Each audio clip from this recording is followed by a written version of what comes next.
Nessa noite, nós vamos ler uma palavra baseada num texto de Lucas, capítulo 14, a partir do verso 16. Lucas 14, 16. Diz assim a palavra de Deus. Jesus respondeu: certo homem estava preparando um grande banquete e convidou muitas pessoas. Na hora de começar, enviou seu servo para dizer aos que haviam sido convidados: venham, pois tudo está pronto. Mas eles começaram, um a um, a apresentar desculpas. O primeiro disse: acabei de comprar uma propriedade, preciso ir vê-la. Por favor, me desculpe. Outro disse: acabei de comprar 5 juntas de bois e estou indo experimentá-las. Por favor, me desculpe. O terceiro disse: acabei de me casar, por isso não posso ir. O servo voltou e relatou ao seu senhor. Então o dono da casa irou-se e ordenou ao servo: vá rapidamente para as ruas, becos da cidade, traga os pobres, os aleijados, os cegos e mancos. Disse o servo: o que o Senhor ordenou foi feito, e ainda há lugar. Então o Senhor disse ao servo: vá pelos caminhos e valados, obrigue-os a entrar, para que a minha casa fique cheia. Eu lhes digo: nenhum daqueles que foram convidados provará do meu banquete. Amém? Sabe, amado, eu estudando um pouco mais sobre esse texto, e sobre o capítulo 14 de Lucas, por inteiro, ele fala muita coisa. Porque Jesus, ele foi convidado num sábado, para ir a um banquete na casa de um homem rico, de um homem, está no capítulo 14, no início do capítulo 14, de um homem de prestígio. E aí, ao caminhar para aquele lugar, a primeira coisa que acontece é que eles encontram com um homem coxo. E aí Jesus diz para eles: olha, o que nós vamos fazer? É proibido curar no sábado? E aí ele mesmo diz: olha, se o filho de um animal nosso cair num lamaçal, num barranco no sábado, você não vai retirar? E Jesus vai e cura aquele homem. E o que isso já me diz? Jesus está querendo dizer, Jesus está introduzindo algo, porque Jesus não fala só através das palavras, amém? Jesus continua a nos falar através de tudo o que Ele fez, e não só do que Ele disse. Assim somos eu e você também. Nós podemos dizer para alguém assim: ó, você é muito importante para mim. E quando aquela pessoa precisa de nós não estamos ali para ajudá-la. Você disse uma coisa com os teus lábios, mas a tua atitude disse outra. Você está entendendo?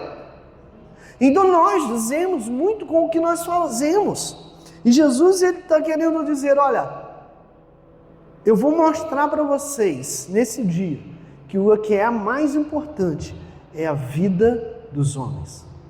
É a vida de um homem. E eu queria convidar você a introduzir essa mensagem pensando nisso. O que é mais importante para Deus, como função da igreja, é pregar o evangelho que salva a todo aquele que está indo para a perdição. Cura, libertação e salvação. Amém? Jesus, ele cura aquele homem. E depois ele começa a ensinar sobre honra. E ele fala sobre sentar num lugar, não sente num lugar de honra espontaneamente, não chegue e sente num lugar de honra. Senão pode ser que alguém chegue para você e diga que aquele lugar não é seu e pede para te tirar de lá. E ele diz, se você chegar num lugar e quando você chega, sente-se num lugar mais humilde. Sente-se lá atrás e deixe que alguém te honre, te convidando a sentar num lugar de honra. Então Jesus está dizendo, olha, é melhor ser exaltado por alguém porque nós estamos sentados num lugar mais humilde, do que ser humilhado por alguém e ser rebaixado. Jesus ainda fala para o dono da casa sobre não convidar para o banquete só aqueles amigos, aqueles familiares que lhe podem retribuir o favor. Isso está tudo no capítulo 14. Jesus diz assim, quando você for preparar um banquete como esse que você está preparando para nós aqui, não prepara só para quem pode te retribuir o favor, não. Prepara para aqueles que não podem te convidar para um outro banquete. Sabe o que isso quer dizer, irmão? Faça pelas pessoas sem esperar algo em troca. Sabe que isso me chama a atenção? Porque muitas vezes nós estamos esperando, no mínimo, um obrigado. Pastor, mas gratidão é normal. Gratidão é algo que se deve ter, sim, mas não é para nós exigirmos dos outros. É para nós sermos gratos, amém? E a gente às vezes fica esperando, a gente faz algo esperando que o outro retribua. A gente faz algo esperando que o outro reconheça. Eu fiz e eu estou esperando que alguém reconheça, que alguém veja que eu fiz, que alguém mostre para todo mundo que sou eu que estou fazendo. Mas Jesus, na parte mais importante, quando ele está na casa desse homem, ele começa a contar essa parábola que eu acabei de falar. A parábola do grande banquete. E quando Jesus fala de parábolas, ele está falando de algo que as pessoas conheciam. É como se eu hoje chegasse aqui e fosse falar para você sobre futebol. Seria uma das ótimas parábolas para hoje, sim ou não? Se eu fosse falar com você sobre carro.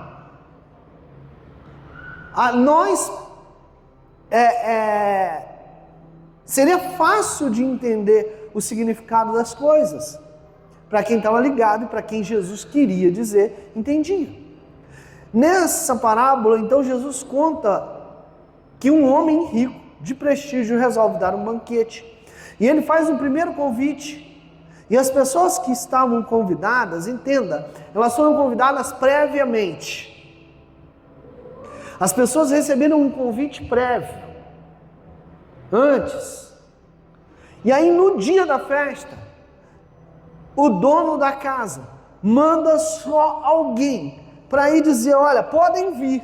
Aquele convite feito, podem vir, porque a festa está pronta. É a hora de vir. E esse texto, originalmente, ele é para os judeus, e a gente sabe disso. Por quê? Porque os profetas antigos, eles profetizaram sobre Jesus. E eles disseram, uma hora Jesus virá. Haverá uma grande festa. Então, esse era o convite. O convite que eles mandaram antes eram os profetas. Que diziam, olha, o Messias virá. Essa é a festa. Essa é a grande celebração. Esse é o grande ápice da história humana. E para o judeu, havia esse convite. Para nós, não. Porque os profetas não profetizaram para um povo além dos judeus, você entende? Os profetas só profetizaram e só convidaram para a festa do Messias os judeus. E no dia, quer dizer, quando Jesus estava para vir, Deus manda quem? João Batista. Para dizer o quê? Olha, sabe aquele convite que você recebeu lá atrás? Está na hora. A festa está pronta. E a gente entende isso baseado nesse texto. Só que tudo na palavra é vivo e eficaz, amém? E ela continua falando para nós, não só para os judeus. E aí quando eu paro para olhar o que aconteceu, eu percebo que não são só os judeus que fazem ou têm esse tipo de comportamento que os homens tiveram.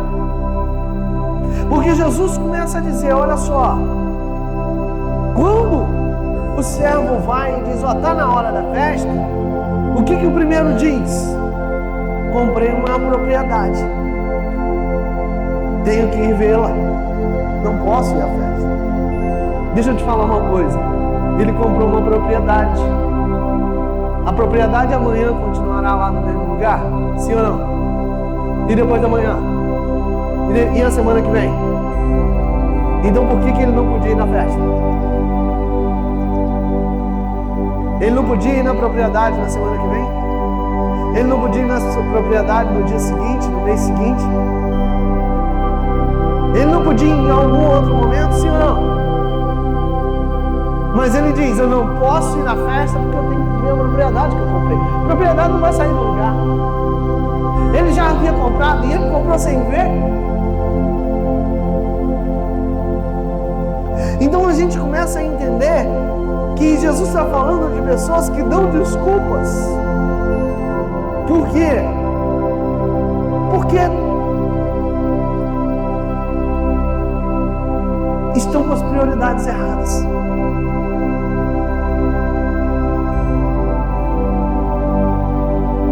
O segundo diz, eu comprei 5 juntas de bois, preciso experimentá-las. E aí a mesma pergunta cabe, como é que comprou sem experimentar? Quem é que compra um carro sem experimentar, sem fazer um test drive, sem dar uma volta no carro? Alguém? Eu já comprei um. Uma vez eu comprei um assim. Era um 0 km. Não dei nem uma volta, eu comprei. Deus olhou e falou, vou ter misericórdia de você, vou te dar um carro bom. Eu sei, você tem que experimentar. E durante o período da festa, a pessoa não tinha que experimentar as juntas. As juntas não poderiam ser mais uma vez experimentadas no dia seguinte. O banquete provavelmente era à noite. E à noite se experimenta juntas de bois?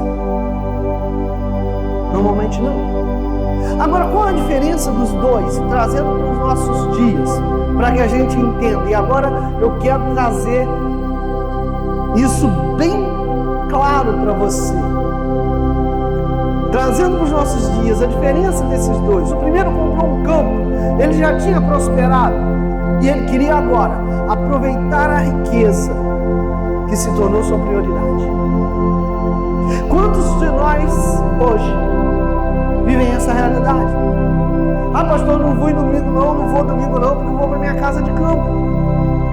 Comprei um apartamento na praia, pastor, e nunca mais fui na igreja no domingo, porque final de semana eu tenho que estar na praia. Pastor, agora eu tenho uma posição financeira boa, pastor, eu preciso viajar. Muitos de nós prosperam e a prosperidade faz com que a gente mude a prioridade e então a gente se afasta. Prosperei, estou abençoado, não preciso mais de Deus. Essa é a mensagem que a gente passa. Prosperei. Muitos vivem essa realidade hoje. Não tem tempo para a igreja. Não tem. O segundo, quando ele diz, olha, eu comprei 5 juntas de bois, esse não está dando um testemunho de prosperidade ainda. Ele está dizendo, olha, eu comprei uma ferramenta de trabalho. Esse aqui, que também se assemelha a nós hoje, ele está em busca da prosperidade. E ele dá foco à sua vida financeira, mais do que deveria. É aquele que diz, pastor, eu preciso trabalhar um pouco mais, fazer um pouco mais de hora extra, porque eu preciso ser próspero, então não dá para ir na igreja. Pastor, eu estou com um segundo emprego, então não dá tempo de eu ir na igreja. Pastor, estou trabalhando muito e eu não tenho tempo para as coisas de Deus. Hoje eu comecei a olhar para isso e fiquei pensando, quantos de nós se assemelham a esse grupo que diz, olha, eu não posso, eu preciso correr atrás. Pastor, o senhor não sabe quanto está custando a escola dos meus filhos? Eu sei. Pastor, o senhor não sabe quanto custa a prestação do meu carro? E eu também sei. Mas a gente precisa colocar as nossas prioridades. E aí você vem para cá e você canta um louvor maravilhoso hoje, que a gente diz várias coisas de adoração, que entrega tudo, que a gente é capaz de se levar da morte pelo Senhor. Foi isso que a gente cantou hoje, irmão. E eu não estou te dizendo para não cantar, estou te desafiando a cantar em verdade. Se você se entrega à morte, você não é capaz de entregar nem R$100 que Deus te pediu de oferta essa noite. Eu creio que alguns podem dizer, misericórdia, Deus pediu mesmo. Mas você não tem coragem de entregar ao Senhor algo que é palpável, quanto mais a tua vida. Se você não tem coragem de entregar teu tempo para Deus, você não tem coragem de entregar tua vida.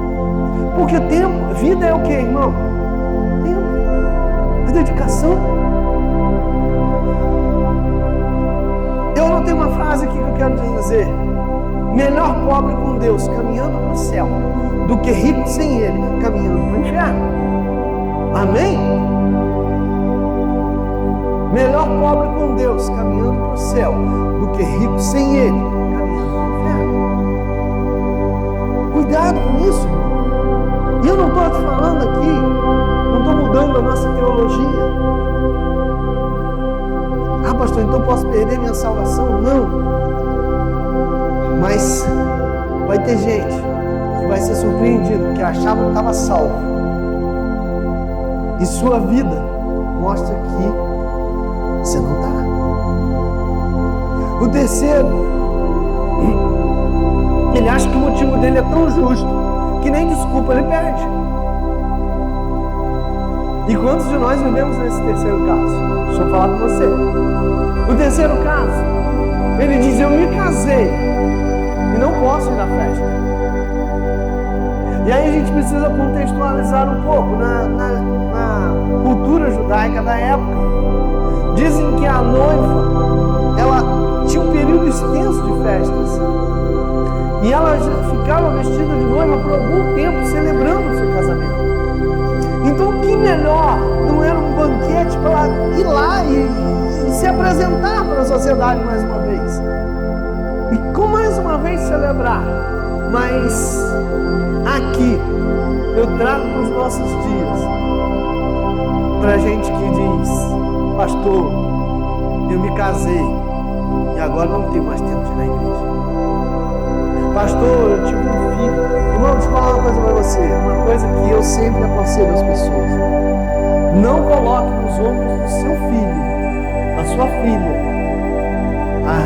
o peso de você ter abandonado o evangelho por causa disso. Tem muita gente que faz isso. Que diz, eu não vou mais na igreja, pastor, porque eu tenho 2 filhos pequenos. Porque eu tenho um filho pequeno. Eu pastoreei com 2 filhos pequenos. Minha esposa ia visitar alguém, às vezes, um na barriga e o outro no colo. Hoje ela está no bem Gomes, quando ela vai visitar, ela vai dirigindo. Antes ela já foi de ônibus e tudo. Quantas vezes os irmãos da igreja nos ajudaram a cuidar dos nossos filhos? Quantas vezes, mas nós não deixamos de fazer algo para Deus, em função deles. Eu não posso jogar isso no colo deles e dizer, eu parei de fazer, eu parei de pastorear por causa do meu filho, por causa da minha vida. Isso eu estou transferindo uma responsabilidade e estou colocando nos ombros deles um peso que não é deles. Então esse segundo caso é aquele que diz, olha, pela minha família, eu não posso mais fazer as coisas da igreja.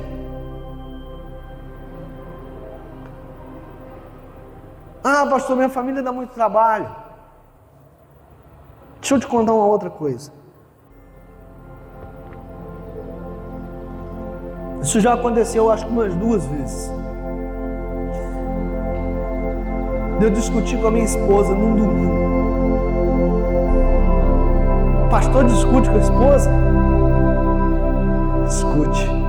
Pode ser para tua surpresa. Discute. E aí, num domingo, eu discuti com ela. E sentei no banco da igreja. E ia pregar naquele dia. E aí, Deus falou comigo: você vai subir para pregar desse jeito? Isso aconteceu umas 2 vezes. E eu falei: não posso. Sabe o que muitos fazem nessa situação? Pastor, não posso pregar hoje não. Arruma alguém para pregar no meu lugar que eu não estou bem. Briguei com a minha mulher. Só que eu não tinha um pastor para ligar. Eu falei: o que eu tenho que fazer, na realidade, não é deixar de pregar, é corrigir. Amém? Chamei minha esposa e falei: me perdoa. Ela falou: te perdoo, mas em casa a gente conversa.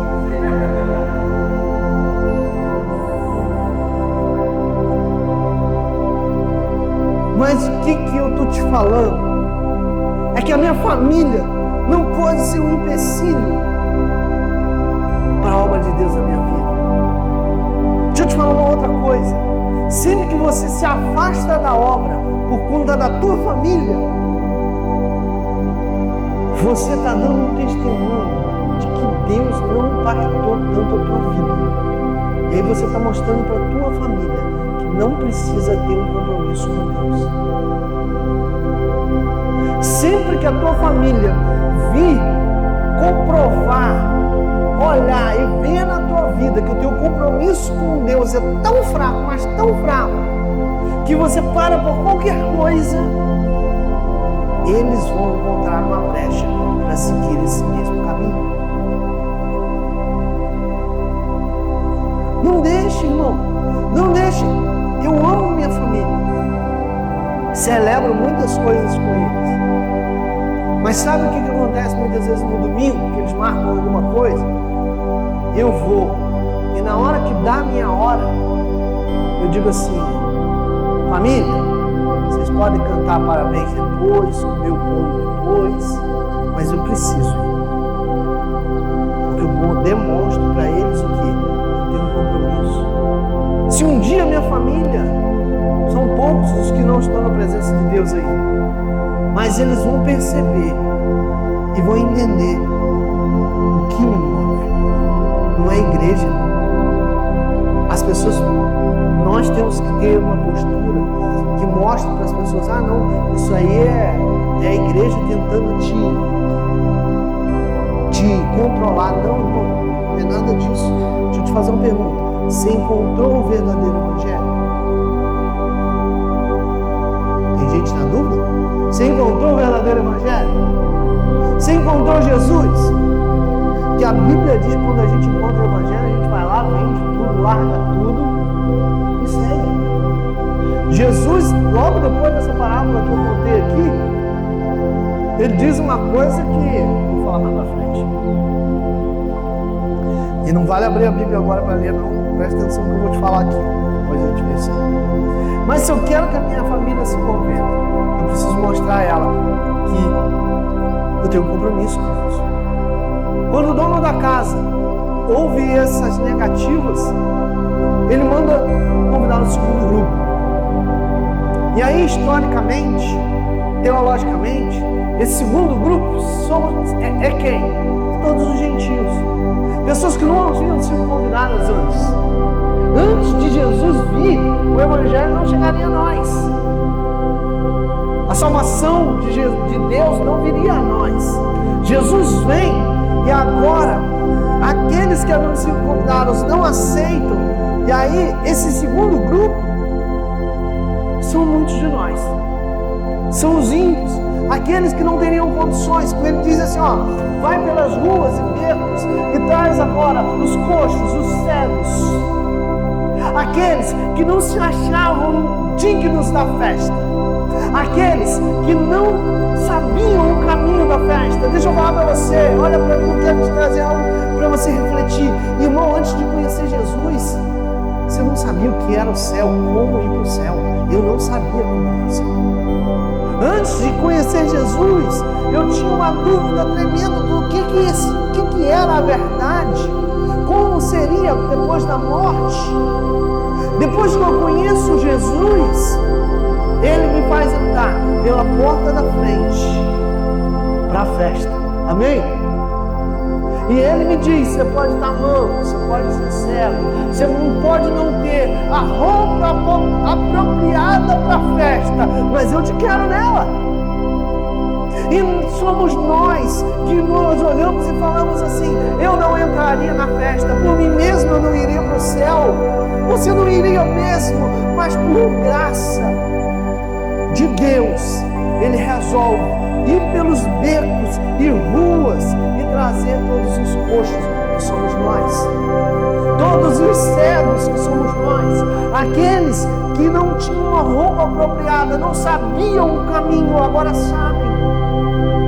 Se alguém te perguntar qual o caminho para o céu, você responde o quê? Batista Jeruel? Não, é o quê, irmão? Jesus! Esse é o caminho para o céu. Por quê? Porque você foi levado. A esse segundo grupo, tem algo interessante, que a palavra diz o dono da casa diz para o servo, conduz eles para dentro de casa. E esse conduz, diferente do primeiro, que o primeiro era só o seguinte, chama, faz o convite, se eles não quiserem, beleza. O segundo grupo, quando sai para buscar, ele diz, ó, conduz eles, é mais do que mostrar o caminho, é se for preciso pegar no colo, se for preciso emprestar o ombro para eles se apoiarem, se for preciso emprestar roupa para eles irem. E no nosso contexto de servos do Senhor, precisamos entender isso, que apesar da graça, apesar de ser de graça, o que nós recebemos, a salvação em Cristo, ela custou primeiro muito para Jesus. Depois, ela custou alguma coisa para aqueles servos do Senhor que se dedicam à pregação do Evangelho. Deixa eu te falar uma coisa. A gente não tem noção do que o Evangelho,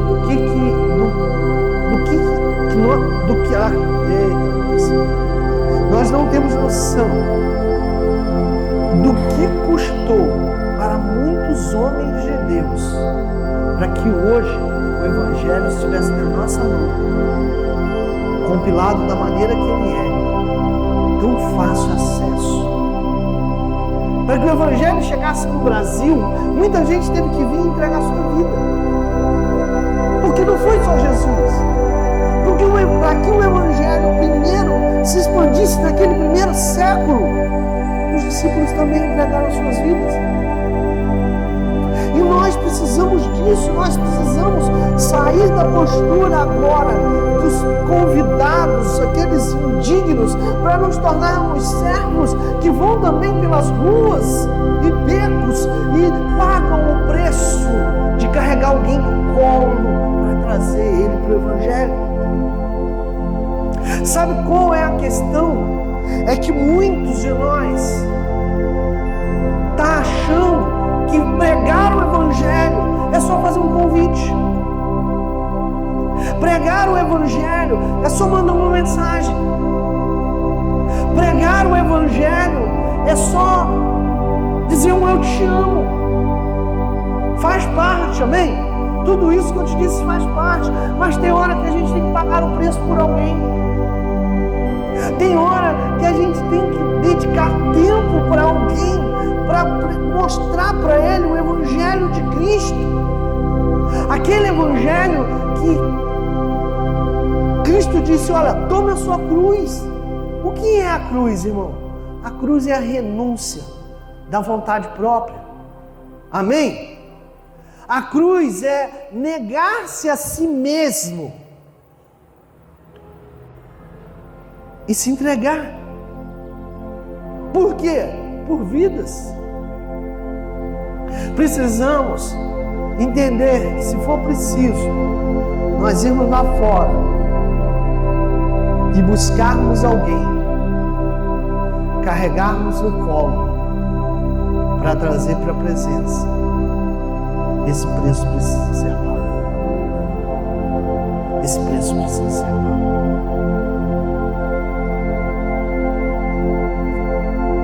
Agora, uma outra coisa ainda marcante que Jesus diz nessa parábola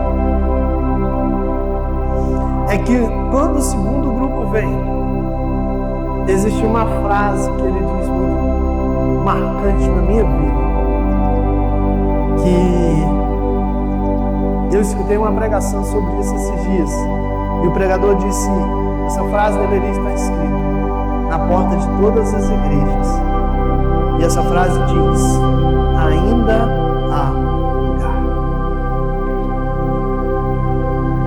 Mesmo quando Deus traz cada um de nós aqui, nós temos que enxergar que ao nosso lado ainda há lugar. Ainda há lugar. Nós somos um povo que precisamos abraçar mais as pessoas. E aí Jesus, ele cita o terceiro grupo. E o terceiro grupo é um escândalo. Porque agora, ele não diz para ir pelas ruas e becos. Agora ele diz: vá pelos caminhos e pelos valados. Saia da cidade. Vá pela estrada. Vá pelos vales. Agora você só vai encontrar gente que é excluída. Agora você só vai encontrar gente que foi tirada de dentro do meio da cidade.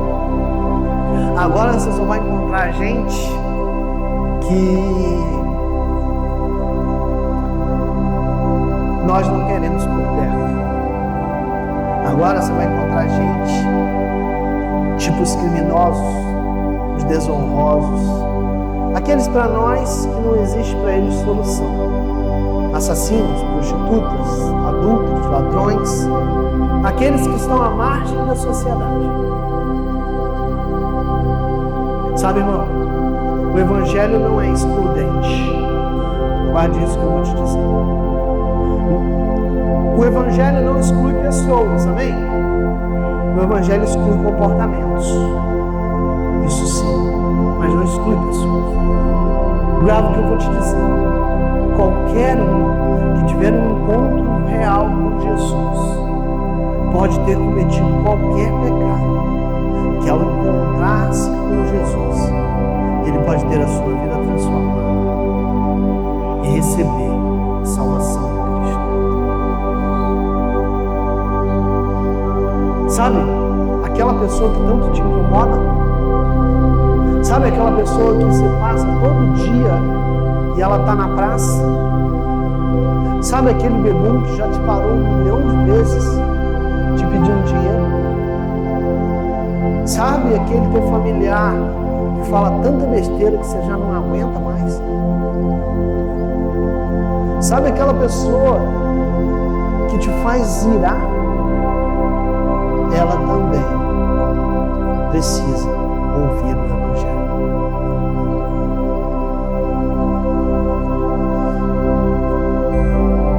Aqueles que nós consideramos impossíveis são essas pessoas.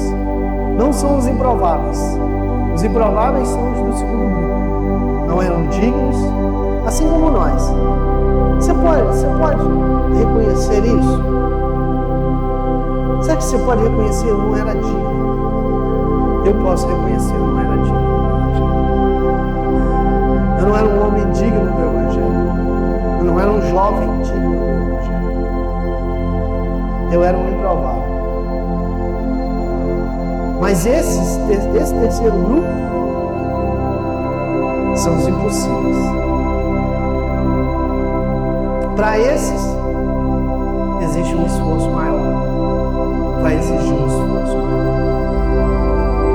O dono da casa diz: precisamos cumprir o nosso chamado. Convidem, tragam. O terceiro grupo, obrigue. O que significa isso? O terceiro grupo dos impossíveis são aqueles que vão nos dar trabalho. É aquele viciado. Você precisa levar ele para uma clínica de recuperação primeiro. É aquele afeminado que para a libertação vai demorar. É aquele que está com a vida totalmente entregue. É aquele que está preso. E você imagina que não tem mais jeito. É aquele que já casou pela quinta vez. E na quinta vez ele nem casou, ele está juntado.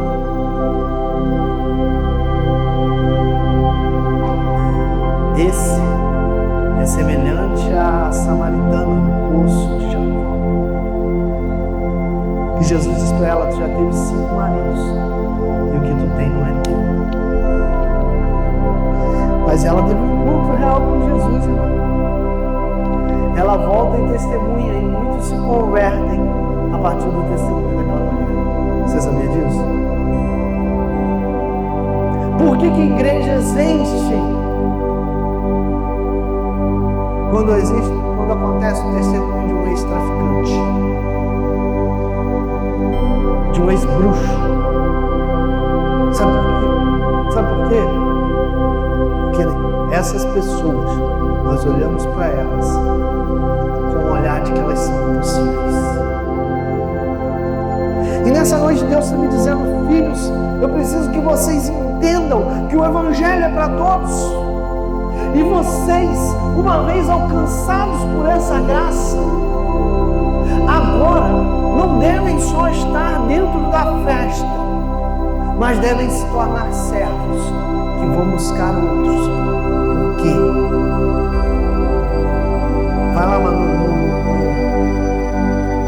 Manu não, Ramon.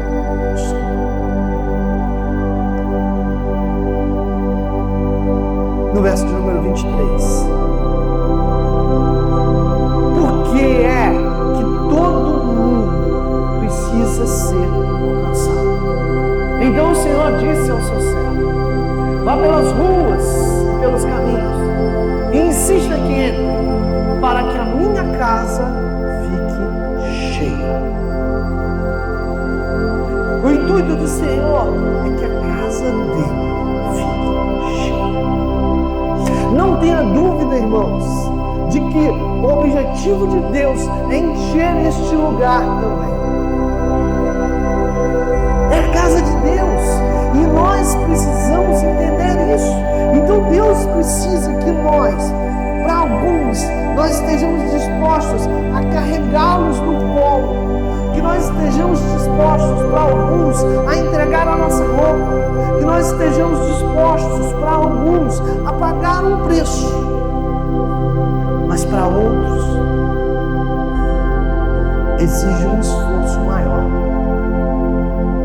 Para outros, precisamos compeli-los, obrigá-los, trazê-los quase que à força. Deixa eu falar para você. Você mandou mensagem para alguém para vir a um culto. Essa pessoa não veio, te ignorou. Você mandou 2, 3 vezes, ela não veio. Que tal ir fazer uma visita? Que tal bater na porta dela? Que tal fazer algo além? Que tal pagar um certo preço? Você entende isso? Porque o objetivo do Senhor é que todos entrem pela porta, todos se acheguem à festa. E eu quero encerrar essa mensagem te dizendo algo que me choca, que é pesado. Porque Jesus diz uma sentença no último verso que me chama muita atenção, no verso 24. Ele diz: e digo a vocês que nenhum daqueles que foram convidados provará do meu banquete. Sabe, meu amado, os convidados são aqueles 3 grupos primeiros que dão desculpas ao Senhor. E eu quero te fazer essa pergunta: será que você tem recusado algum convite de Deus para a tua vida? Será que você tem deixado de aproveitar algum convite de Deus para a sua vida? Será que você tem dado alguma desculpa para Deus, ainda que na tua cabeça essa desculpa faça sentido? Comprei um campo, não posso ir na festa. Comprei 5 juntas de bois, não posso ir na festa. Sabe? Posso falar aqui do fundo do meu coração? Posso? Não. Fiquei com medo. Muitos chegam diante de mim e dizem: pastor, esse ano não conte comigo. Estou com tanta coisa para fazer. Esse ano não conte comigo em ministério nenhum. Eu preciso me dedicar à minha vida, à minha família, ao meu trabalho. Estou crescendo, pastor, meu negócio está crescendo, eu preciso me dedicar ao meu negócio. E eu, sinceramente, eu entendo. Do fundo do meu coração eu te entendo. Compreendo. E no meu coração eu aceito. Mas eu te faço a pergunta: será que Deus está aceitando isso? Será que Deus está olhando para você e para mim, quando nós nos desculpamos com Ele, qualquer coisa que seja, e nós estamos, será que Ele está olhando para nós e dizendo: não, meu filho tem razão? Ou Ele está dizendo: olha, não entrará na minha festa.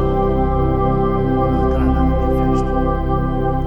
Estou te convidando para um banquete. Você não quer participar? Não vai entrar na minha festa. A pastora bem leu aqui e ela ministrou algo muito interessante no início desse culto, que tem tudo a ver com essa palavra, apesar de eu não saber de nada do que eu ia pregar. Sobre o cego de Jericó. Era a última vez que Jesus passaria por ali, mas o cego não sabia disso. E assim somos nós. A gente não sabe que pode ser a nossa última chance. Você entende isso? Mas pode. Pode ser que hoje seja a última chance de você estar aqui, aceitando o convite de Deus para qualquer que seja a coisa. Pode ser que hoje seja a última chance. Porque um dia, Jesus nos junta. A última frase que eu anotei nessa palavra é a seguinte: nem sempre vai dar tempo de você fazer o que quiser da sua vida depois de vir para a festa. Às vezes a gente acha que vai dar tempo. Eu vou para a festa de Jesus depois. Deixa eu enriquecer primeiro.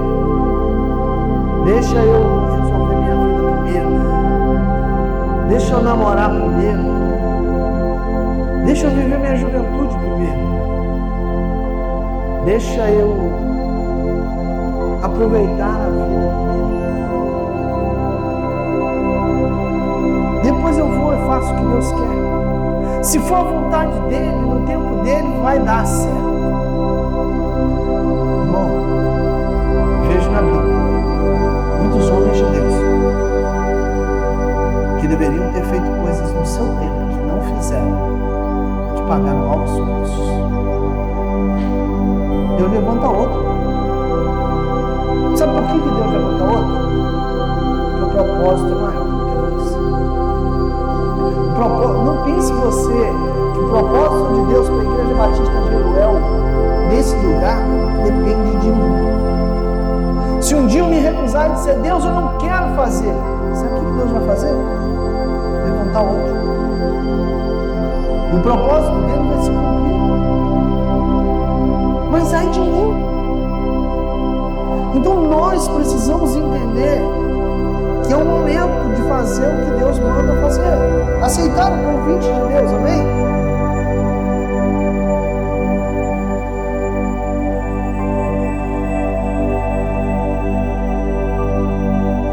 Nos versos seguintes a essa parábola, Jesus chega a dizer, olha, quem ama pai e mãe mais do que a mim, não é digno de ser meu discípulo. Essa palavra é dura, essa palavra é difícil de se encarar. Porque quando ele diz pai e mãe, ele está dizendo que ama qualquer um. O que eu quero te dizer nessa noite?